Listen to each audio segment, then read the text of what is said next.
Hello and welcome. I am Scrapperlock. This is City of Heroes. We're with Liberty Lass, who has about 750,000 XP to go to get to level 46. And we're on a story arc for Madeline Casey. And I ended up with defeat 20 Carnivals, defeat 20 Rick D. I don't do those missions, so we're going to auto-complete. And I had actually recorded some of the episode where I got that mission, I think. But then I ended up not really being happy with the rant I was doing because I just don't think it was probably all that interesting. So, and also I ended up getting into, I tried another mission for somebody else, and it was the one with Infernal, and it was on +3, and I wasn't really thinking about that, and I got in there and like, you can't beat him on +3. At least I can't. In fact, that's why I've got this combo of inspirations, and because I was going to try to use them against him, and I realized he's +3. I really should lower the mission level to like +1 or +2 against an elite boss like Infernal. Problem is in Infernal, you could beat him. The problem is that he's standing next to a portal, and he summons. If the portal summons more monsters, and you really have to take out that portal while he's beating on you. Very hard to do solo. You can, I could certainly do it. I've done it before at, +1 or 2, but +3 is a bit much. So I had gotten some of these big inspirations to tackle him, but we don't need them for normal missions, so we'll go ahead and drop them in here. And we'll just go get the normal ones. Um, and we don't need that one. Okay. So we'll just go to the nurses here. And I think the other thing I'm going to do is grab...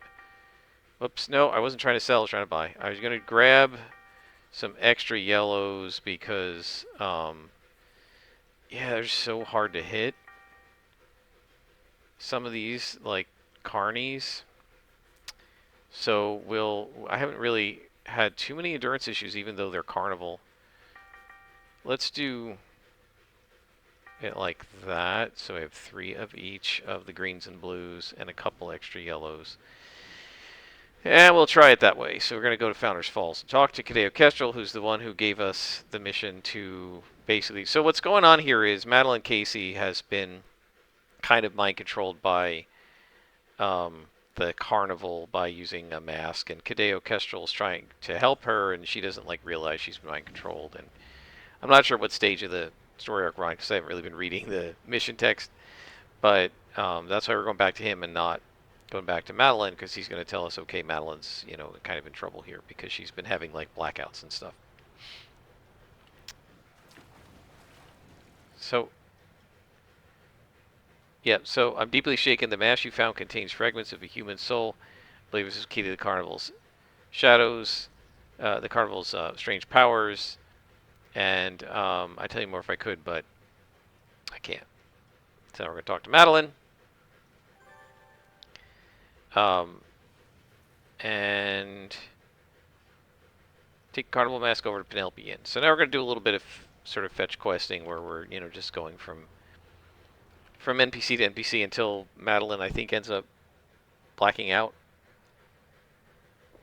from the mask, or we give it to her and she vanishes or something like that. In the end, you got to fight her. You have to fight her memories, and then I think you have to fight her. You can see the actual story arc with Silver Phoenix because we followed it with her very carefully, and I read all of the mission text and everything. So if you want to do that, head over to that playlist. It's still around, and you can watch that. Anyway, so what do I want to talk about today, in addition to talking about missions and stuff? Actually, Professor Dungeon Master put out a really cool video. I do want to point out, and he didn't really warn people of this, but I guess it's self-evident from the, the thumbnail and what he's claiming to talk about. It's giving us all of our clues. The soul of Nathan Crane believes that it can lead you to a secret. Get your hands on his tomes. So now we're going to go to Founders Falls. It has spoilers in it. So before you watch it, be very careful I don't expect to ever play in this adventure. So, oh, we gotta go to Founders. Hang on. Why isn't Founders Falls here on the list?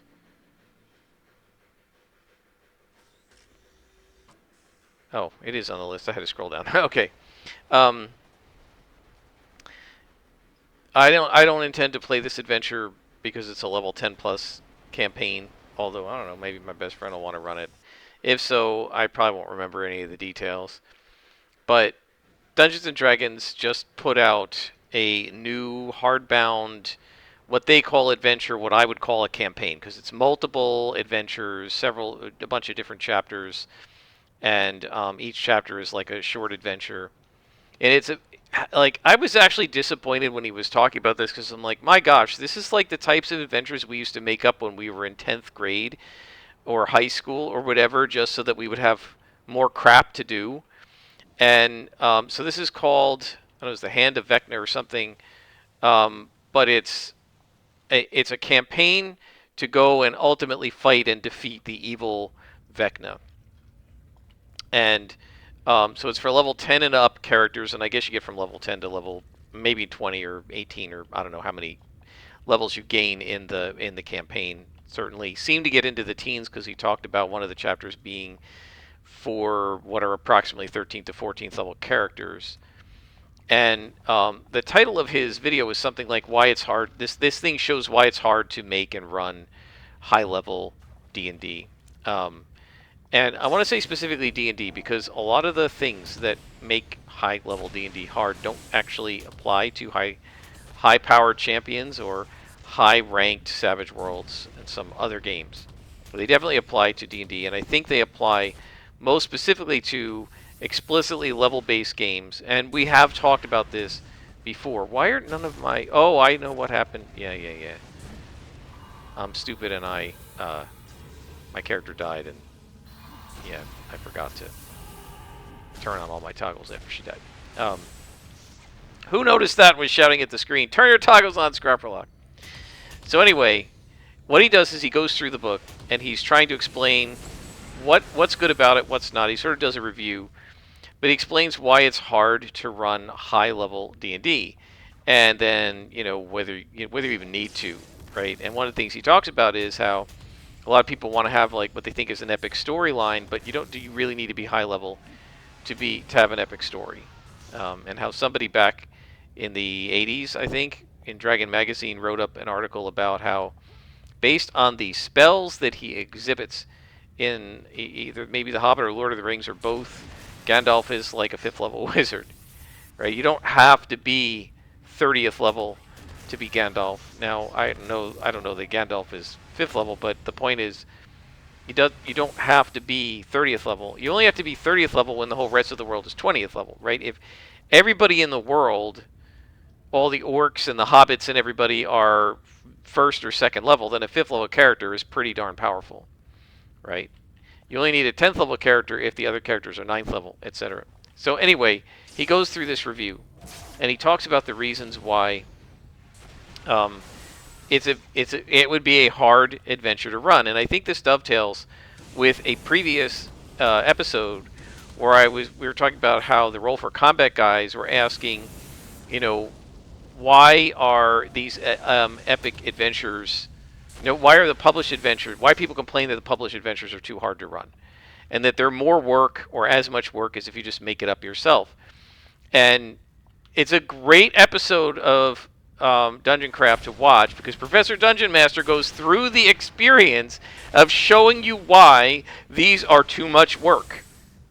And he makes exactly the points that I make in my video. He doesn't necessarily say it the way I do, but what he shows is great examples of exactly what I'm talking about. So one of the things I said was that what makes these adventures hard is, and because Derek, Melinda, and Steve Glicker and were talking about whether it's railroad or not. Well, this is basically, it's obviously a railroad, and Professor Dungeon Master shows how it's a railroad in the very types of ways that people don't like, right? So at the very beginning, some magic user gets to the party and says, we're going to have to save these people are you in? And he said that's where the read aloud text, where you text the GM supposed to read verbatim aloud to the party. That's where it ends, right? Almost all written adventures have this crap, and including, by the way, stuff not written by D&D but by Champions and Pinnacle and other companies. And he said there's nothing in the text anywhere. What if the players say no? Right? There are several of these chunks where he shows it and he zooms in on it, and then he fades to black and just puts no up there. He said, what do you do if the players say no? We don't want to do this. Now, of course, you could argue, well, what are they doing playing characters that say no? You know you're playing, we talked about this, you know you're playing a published adventure called The Hand of Vecna or whatever, and you know from the blurb on the back of the book that the goal of this is to hunt down Vecna. So why would you say no when you're asked to go hunt down Vecna? That's stupid as a player, yes. But, like, why even ask questions? Why even have the speech? Why not say, as Pinnacle sometimes does, your characters are on a stagecoach heading into town having decided, right, that you're going to help here. I played out that request by Lacey O'Malley in The Horror at Headstone Hill, but The Horror at Headstone Hill, which is a pretty good adventure actually just starts out with your characters are entering this town having agreed to do this thing for this guy. And here's a whole bunch of written handouts that you can read up on before we play the adventure that tells you the backstory and how and what you agreed to do. And you should use this backstory to make up characters who've agreed to do this thing. Right? That's how The Horror at Headstone Hill starts. Right? And the advantage of doing it that way is, yeah, it's a railroad, but it doesn't provide the illusion of choice. It just, okay, this is what you've agreed to do. We're playing this adventure. This is how it starts.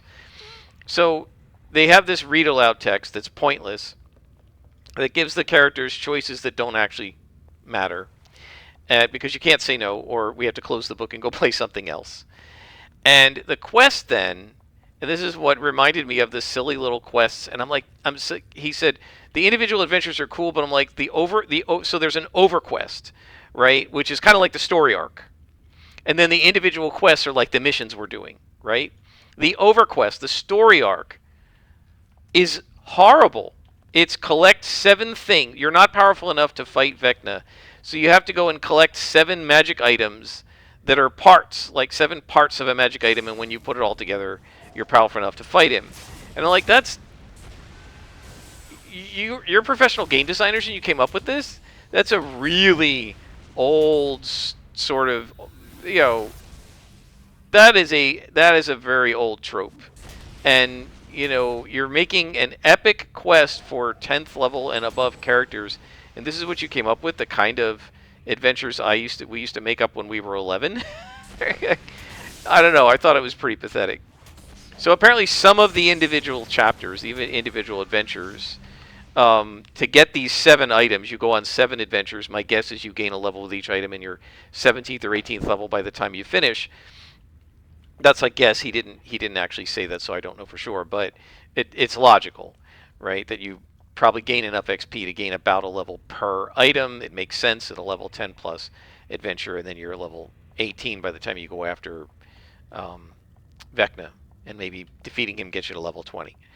And everybody wants to get to level 20, right? There's only one other campaign in all of D&D, published 5th edition D&D books, that gets you to level 20, and that's Dungeon of the Mad Mage.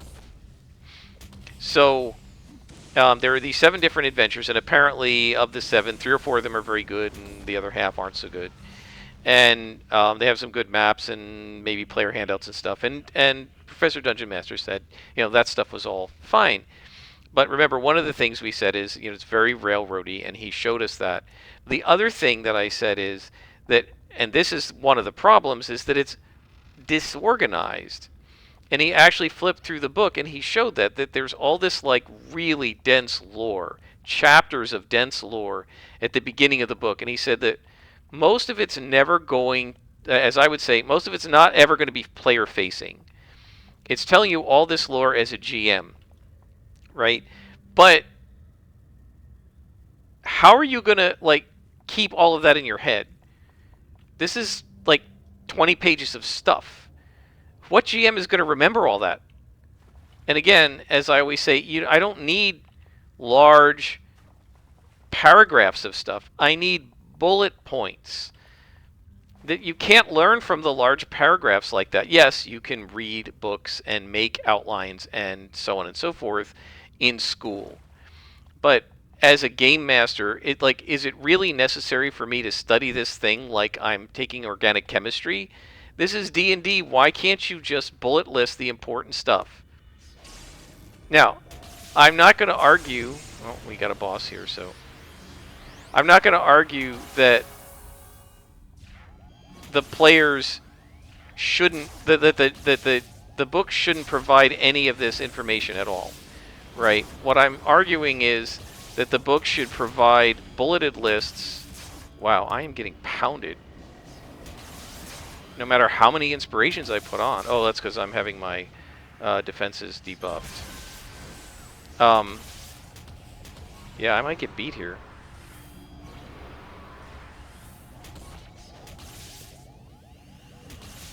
Yep. Oh no, but way over aggroed. We're gonna face plant. Yeah. I was not ready for her at all. So anyway, it's fine to have all that lore, but I need a bulleted list at the beginning or the end or somewhere. Give me a bulleted list of this and then this and then this and then this happened, right? Somehow or other, I need a summary of this 25 pages of very tiny text. Obviously, I need a lot of defense because she was just hitting me like crazy. I guess I should grab some heals too. Yeah, I don't worry about like overspending on these because whatever. Yeah, we have so much influence. So you need some kind of a summary. You can't run an adventure with lore that you did not make up, some other third-party person made up, and you're trying to remember it all. How are you going to remember all this stuff? And the other point he makes is, now I'm going to sort of agree and disagree with him. He talks about how all of the stat blocks for the monsters are in the back of the book, but then, and none of them are actually in the parts of the book where they actually appear and play against the player, and the players deal with them, right? And so he argues they should be, minimally they should be in both. I think both is fine, but I think the reason they're not going to be in both is because it would just make the book be 20 pages longer and cost them more to print it. But he said if they're not going to be in both, it should be where they're found. I actually disagree with that. As a GM, it's much more helpful for me to have all of the NPCs in one place so that I can look them up, right? Rather than in the text of the chapter where they show up. Because, I mean, it all depends on how it's set up, but if an NPC can appear in multiple places, I don't want it in the first place where it appears. And then when it appears in the second place, I can't find it. I want it in the back of the book alphabetically so I can look it up immediately. So I'm going to mildly disagree with him there. But again, this is a problem of organization. The thing is not organized well, and his argument, and I agree with it, is that there's a lot of flipping back and forth and back and forth, right? And so that's extremely frustrating for the GM, and it makes the GM's life harder. And then he gets into the stat blocks, and he talks about how the stat blocks are so huge. He uses Vecna's as an example, and how Vecna's stat block is like more than two. It's like 2 columns. It's a whole page, and it's got all this text. And he said if you boil it down, it's like got a whole paragraph of text that says Vecna can do 17 damage, right? And he said it's like 8, so many d6. 8 is the average of smashing, and 7 or whatever, 9 of necrotic. He's like, why is it doing that? Just do 17 necrotic damage. Like, who cares? These are 20th level, 18th level player characters. They got 185 hit points. What difference does it make if they take 10 necrotic and 7 physical?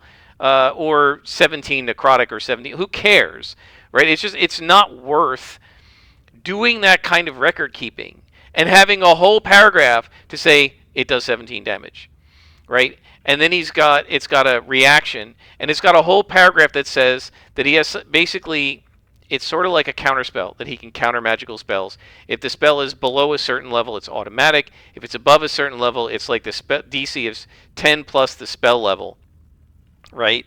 And he said this is going to probably amount to Vecna's got to roll over a 9. So he said, why don't you just say he can just do a DC 10 on anything, right? That's it. And one line. And you have this whole paragraph, and effectively, Vecna's just got to roll over a 9, right? So just say that in the stat block, and don't give me a whole paragraph of detail describing it. By the way, we're just waiting for our Strength of Will to power up, so it's ready to go. And so it was so funny. He took this whole giant page of tiny, tiny text, like 10-point font, 2 columns, and he boiled it down to 2 post-it notes. One post-it note had armor class, hit points, bonus to hit, I think, and the 3 things that Vecna can do. And he said, like, 3 or 4 things. Some are bonus actions, some are actions. He said, screw that. He can just do 2 of the 4 things, right? Why make it complicated? And then he has 3 reactions, and each one on the other post-it note, and each one is a single one-line bullet. And he said, this whole thing, these 2 post-it notes summarize this whole stat block. This is all the GM needs to know to run this character in combat. And then he can cast any spell in the game, pretty much, right? But this is all you need to know to run him in combat. And so he said, why make it so complicated? And that is the problem, that they make it so complicated. And that's why people often say it is harder to just it is harder to run these adventures than to just make up your own, right? Make up your own stat block, and at least you'll understand and know what it's about and everything. So yeah, and that's one of the things that I like about Savage Worlds is, like, for Savage Worlds, almost all damage is 2d6, 3d6, or 4d6. And if you get a raise, you add a d6. But almost everything is either 2 or 3d6. Or strength plus d6. And most strength is d6 or d8, right? So it's super easy, and everybody does about the same amount of damage. Now, why was that battle so much easier? I was ready for it. Also, we weren't being debuffed. All of those guys with the swords debuff your defenses, and, like, they hit me, like, if you saw up here, they hit me like 14 times, and I was like at minus 30 or something, which is meaning she just kept auto-hitting me with her psionics, and that's what did me in. But we're okay now, and we're a lot better off, and that was pretty easy, and that's what happens when you don't pay attention. Take the tomes to Cadeo Kestrel. Okay, well, he's right here in Founders Falls, so we'll just head over to him. So yeah, I urge, if you don't want to worry about spoilers, what I've said really isn't spoilers for Vecna, but he does show the stat block. You can see it if you want to read it.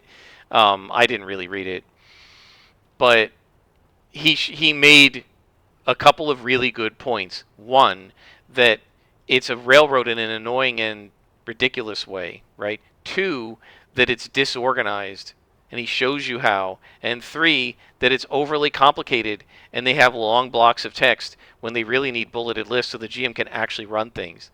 So he said, look, I don't mind if they want to have the whole stat block for your information if you want to read it, but provide this smaller stat block with the bulleted list so that the GM can actually run things. And this is why, and so he was talking about why it's hard to run high level, but those problems are not symptoms.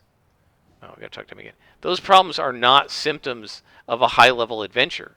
Yes, it's true that the stat block of a higher level monster is going to be more complicated than the stat block of a lower level monster, but the fact that they're putting walls of text at you when what you really need are brief bulleted lists is a constant from level 1 to level 21, right? It doesn't matter which adventure you're using, and it actually doesn't matter what game you're using, Because even though the stat blocks are much easier to read in Savage Worlds, the text of their adventures still has to be bulleted listed by the GM if you're going to try to run the dang thing. You literally have to take notes on these things like it's organic chemistry or environmental science or something, and you're learning all of the different principles of environmental chemicals, and you got to make a bulleted list so that you can have it ready for the test. That's what you have to do as a GM with a lot of these written modules. And this brings us back to why it's like that. And I didn't post this in Professor Dungeon Master's channel, but maybe I should have. It's all on purpose. It's meant to be read, not played. Right? They know. They have the data. Most campaigns never get above session 6, and most campaigns never get above level 6. The most that anybody who says let's make up some characters and play a level 1 to 10 adventure or something like Curse of Strahd and then switch to Hand of Vecna, they know any group that does that is never going to finish the first campaign and they're never going to get to Vecna. So you're going to buy the book and you're not going to run it. If you say let's make up 10th level characters to play, they also know you're never going to get past the middle of the book, right? Because you're only going to get 6 sessions in, right? And they already know that. So, they know nobody's going to actually play this adventure. They know that 90% of the people who buy it will never play it at all, and that of the people who do play it, they're never going to finish it. So it really doesn't matter how unusable Vecna's stat block is. In a way, from a publisher's point of view, it's just there to make the players look at it and goggle and go, "Oh wow, he's so powerful! This is what it looks like to fight what it would be like to fight a god," right? But you're never going to actually fight him, and they know you're never going to actually fight him because nobody finishes campaigns, right? It's very, very rare. And so, I think that's why these are so unusable, and that's what Donald Shepis from Pinnacle said to me, is we know that nobody actually uses these to play. And so if we come back to sort of why do they make it that way, right? So Professor Dungeon Master's point is that this is unusable. This book is unusable as written, and it's super complicated, and it's unnecessary, and some of the reason it is because it's high-level characters. But the reality is that the reason it's written this way is, why is there all this long lore in these chapters and all this text? Well, because it's meant to be read, right? And that's why it's so unusable. And that is why so many game masters who actually do try to use these adventures get frustrated, right? The Hard Headstone Hill, it's a very cool premise, and there's some really cool NPCs and cool locations and stuff, but it is as much work as making up my own thing.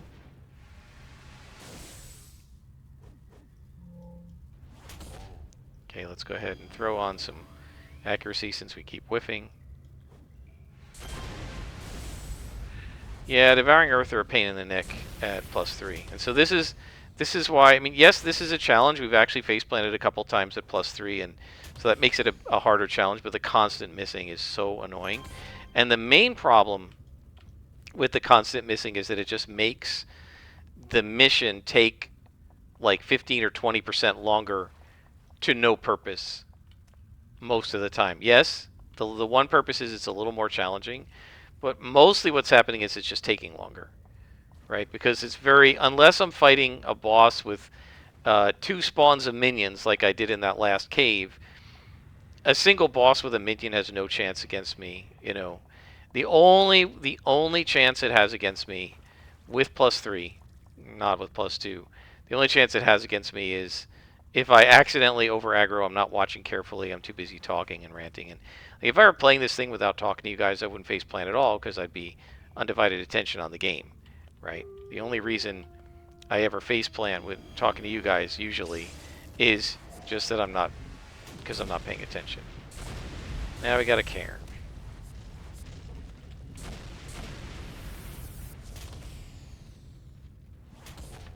So yeah, anyway, it's very interesting, and if you want to see in action the like a physical demonstration using the book, using like a published book of why I of what I was talking about when I said things are disorganized and stuff. And I'm done with the devouring earth right now. Let's just see if we can find the herbs. Um, things are disorganized, or there's too much text, or it's too hard to run. Professor Dungeon Master shows you in the book with bookmarks and stuff like that. He shows you just exactly why it's too hard to run, right? And this is nothing, he does talk about it being a railroad, but it really doesn't have anything directly to do with it being a railroad. And it has everything to do with a lack of organization and way too much text. And as he said, providing the GM with all this lore they don't need, which just, what do I need to run the adventure? Tell me that. All right, let's see if we can click this before they attack me. There we go. Okay, no devouring earth. All right, based on all the misstreaks and the fact that they've been able to floor me, I think we're going back to +2. At least for now. For the guys who are fighting.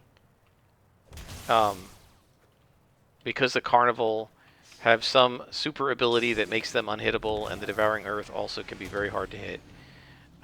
Malta or something wouldn't be so bad because they don't really debuff your 2-hit, and most of them aren't that hard to hit, and you pretty much always auto miss a Sapper on the first shot anyway, no matter what your 2-hit is. I'm joking about that. That's more like XCOM stats, but yeah, I just don't want to have to just constantly whiff. It's just too annoying.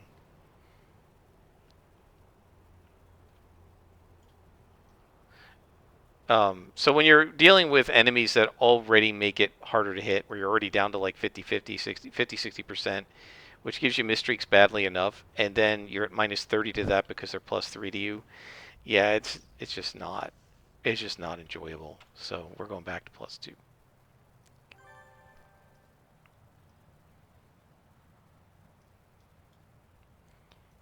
Yeah, this back and forth to Cadeo Kestrel is a little annoying. But I think what's going on is... Oh, Psychic Cleaver. I think what's going on here is that Madeline's been taken over. So we're going to go to Independence Port. Let's go ahead and do one more mission. It'll be a little longer of an episode, but that's all right. Hopefully you guys don't mind. So yeah, anyway, as I keep getting distracted from saying, if you want to actually see a video where someone is going through one of these books and showing you why it's hard to run, and again, to Derek Melinda, it's not about it being yes, it's a railroad, but that's not why that's not his main complaint. Professor Dungeon Master shows you that. Now, when it comes to high level, I don't think that that's the reason high level is hard to run, because you could probably pick any D&D book. You could certainly pick Hard Headstone Hill and make a lot of the same, and definitely Blood Drive from Savage Worlds, and make a lot of the same complaints about the lack of organization, where the stat blocks fall. Although I will say that there are a few cases in the campaign books where Savage Worlds, they do put the stat block both in at the end and in where you meet them. They don't do it for everybody. But a lot of the stat blocks are just take this guy out of the main Deadlands book, or take this guy out of the Savage Worlds book, and use their stat blocks. So yeah, there's a lot of like going looking for stat blocks, but the stat blocks in Savage Worlds are much simpler than the ones in D&D, so it's not so bad. But there's a lot of flipping back and forth, and a lot of places where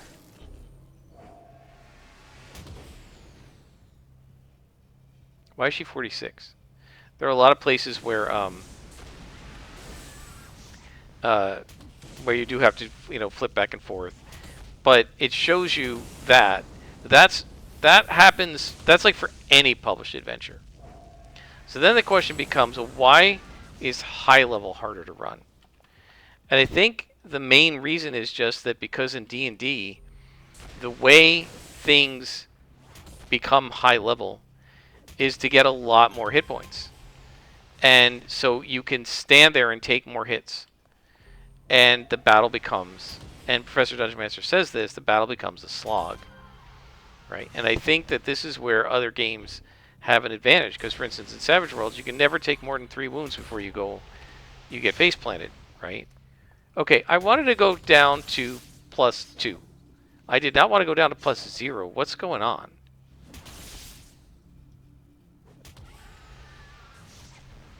It's a level 47 mission. I don't know.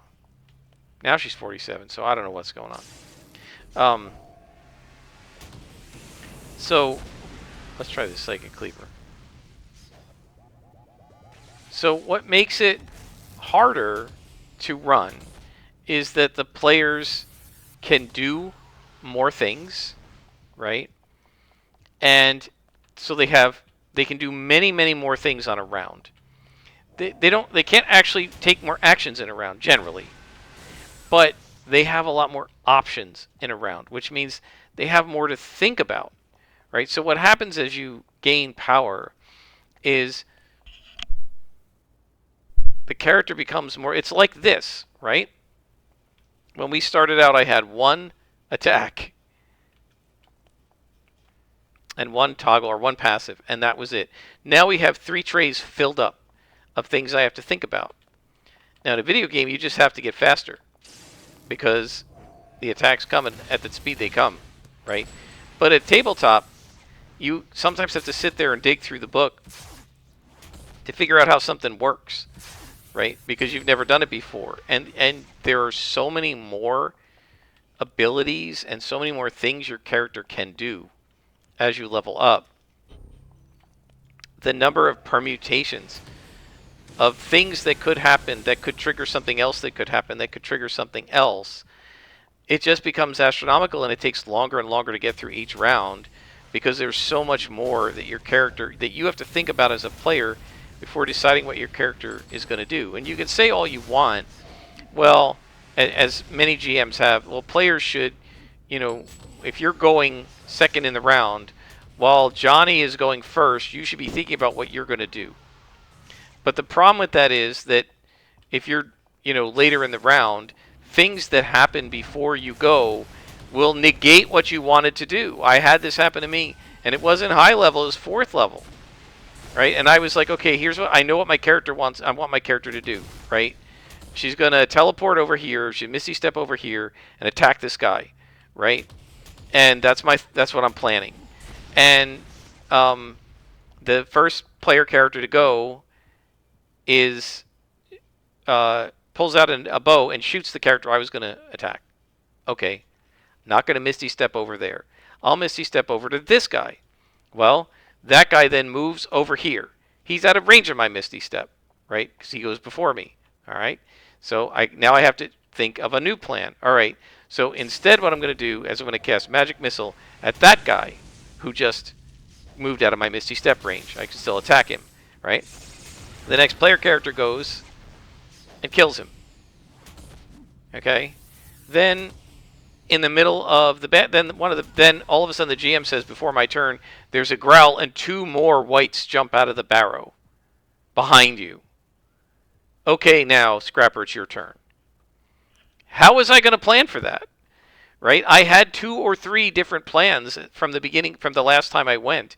All of them got negated by either things the party did or the villains did before it was my turn to go again. And then something new happened right before my turn. And so now I have to change what I was going to do. Right? I'm holding my reaction, planning to do Counterspell. That's one of my plans. Then one of my friends falls into a pit that suddenly opened up. And I have Featherfall, so I could protect him. Okay, now I got to look up, hang on, what's the range for Featherfall? Can I do it? Can I protect him? Hold on, don't anybody go. I want to see if I take a reaction. Right? I wasn't planning to take this reaction. Now I have to figure out if I can do it. Do I have the spell slots for it? I'm going to upcast it, right? This is what happens even when you're only 4th level. Now if you're 15th level and you have 12 more spells and 3 or 4 more feats and a couple more class abilities, any of which could trigger at different times, plus come into play, and they're a limited number of times, so you have to think about, you know, when it is you want to use the thing you can do 3 times a day. Should I do it today? Should I do it now? Should I do it next time? Should I wait till the next battle? Should I wait till the next round? I've got Counterspell. Do I want to cast it now? Do I want to wait until the next spell that gets cast? What happens if I counterspell this time, and then another spell comes out, and it's even worse, right? So the problem with this is that the higher level you get, the more this multiplies, and the more difficult it is for um, for you to get through a round, the longer it takes. And so the battle just becomes a slog, right? And then the enemy has a lot of hit points, so you can't. It takes them a long time. It takes you a long time to chew down enemies with 150 hit points or whatever each, compared to enemies with 15, right? It's no longer, oh, 2 hits takes them out. Now it's going to take 12 hits to take them out. And so you end up with these long battles that take 3 hours, and they're not very exciting, right? Because at low level, any hit could take you out. And so every swing of every sword is exciting and interesting, because any swing could be the one that drops a character, whether it's a PC or an NPC. But in high level D&D, when the thing has 300 hit points, each hit you do just takes a tiny little bit, and it's death by 1,000 cuts. And your character is also death by 1,000 cuts, right? And that's what makes it much, much less exciting. And that is if you play by the rules, right? Now, what a friend of mine said is, like, this one friend of mine at work who has played a lot of D&D, he was saying that one of his friends has done a lot of running high level games, and this friend of mine is like his best GM he's ever played with, right? And what he said, for at least for 5th edition, is he said the way to guarantee that you have an interesting and exciting fight is to make sure that the bad guys' main attacks can do half the hit points that the player characters have, right? So if they're walking around with 150 hit points, that bad guy should be doing 75 hit points per attack. Not 17 like Vecna does, but 70, right? That will put the fear of God into the players, right? When you hit a player who's got 150 hit points and you drop him to 80 in one blow, he knows the next blow can put me down. And the cleric knows I better heal him, and that brings the tension back, right? Whereas if you're walking around with 150 hit points and you take 17 hit points, you're like, yawn, so what, right? You'd have to get hit 10 more times to worry about it. And you don't actually have to start getting worried until you're down to below 50 hit points. So even if you're at 90 or 80 instead of 150, you're still fine, because this bad guy's only doing 17 or 20 to you. You're not worried, right? And one of the things that makes low-level D&D so much fun, right, is because you're worried about your character. And there is an elite boss. So we'll sweep the room and take her last. I think we have a good set of inspiration, so we're not going to try to farm them. Let's do one red and see if maybe we can get another, either purple or yellow. Basically anything but a red would be useful here, because this character does a lot of damage, and we don't really need more than a couple of reds running at a time. Okay, we're going to look at this. Even against oranges, I cannot hit.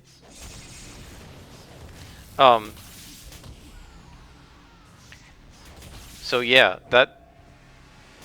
that's why high-level D&D is such a slog. It's because if you follow it rules as written, if you follow the monsters as written in the monster manual and in the adventures and stuff, what ends up happening is they're chipping away at the players, right? So they're meant to, it's meant to be epic by, like, literally standing in there and fighting you for 5 rounds and chipping away at you for 5 rounds.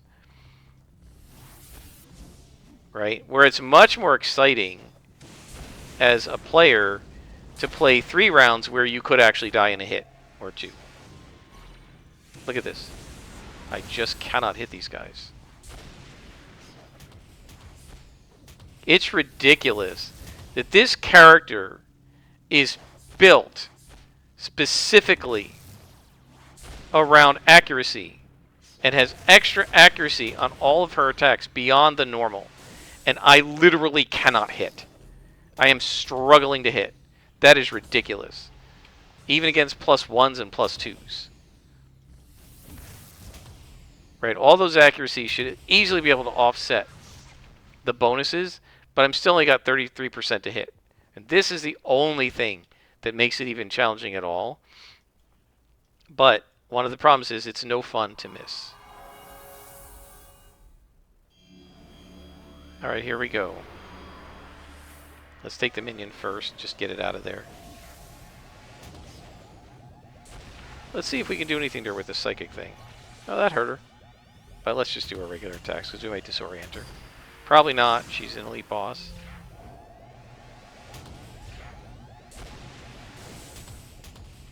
So this is a great example, right? She's not doing enough to me.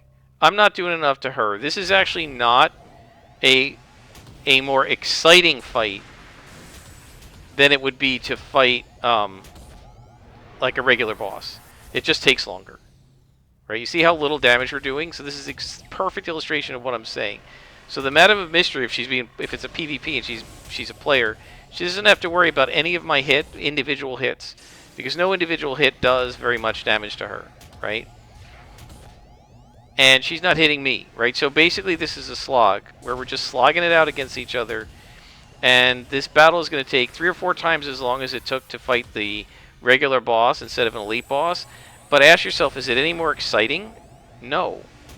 It's actually less.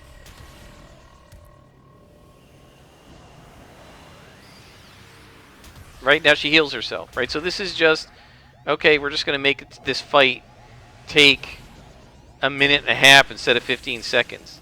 But it's not an exciting minute and a half. It's a slog.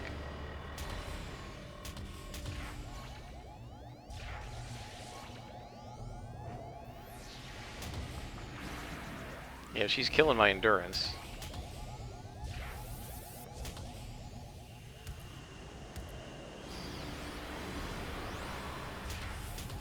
And unfortunately, she's +2, so this is a rough fight. And I don't know if I'm going to be able to win this fight. Yep, there goes my endurance. Yep. So I'm going to have to flee. I probably won't even make it. Yeah, she's got me. Okay, guys. I'm going to have to reset this mission and do it at +0 or something, because, again, slog, right? It wasn't really exciting. And if I had more inspirations or something, the thing would have just gone on for another like 2 or 3 minutes. It wouldn't have been exciting. Why can I not abandon it? Well, I can abandon it by logging out.